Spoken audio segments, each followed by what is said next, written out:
Huwag ka lang basta magtorta ng talong, gawin mong special. Katulad niyang nakikita mo sobrang sarap at sobrang dali lang lutuin. Tara samahan mo ako. Una ay nagpakulo lang ako dyan ng tubig. Ilalagay ko lang dyan ng mga talong na fresh from Pangasinan. Lutuin mo lang yan ng mga ilang minuto. Kapag lumambot na ay pwede na yan, set aside mo lang yan. Sunod naman ay gisahin ang bawang.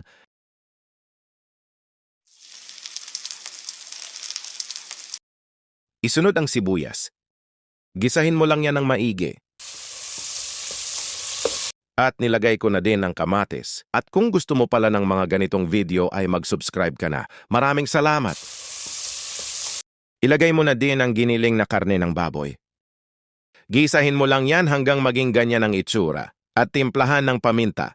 At naglagay din ako dyan ng garlic powder, counting paprika, at mga 3 tablespoon ng soy sauce. Haluin mo lang yan ng maigi. At maglagay ng bell pepper. Gisahin mo lang yan ng bahagya. Kapag ganyan na ay pwede na yan. Ito na pala ang mga talong na niluto natin kanina. Hiwain mo lang yan sa gitna ng dahan-dahan at dapat ay hindi mahihiwa ang kabilang side.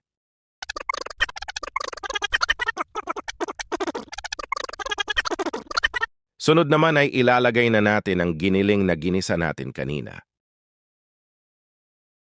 At ito na ang lahat ng mga nagawa ko. At maglalagay lang ako dyan ng 2 pirasong itlog.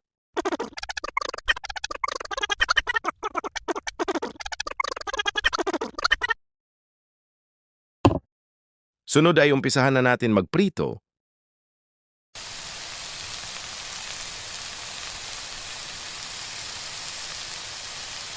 At ilalagay ko lang ang sobrang itlog kanina.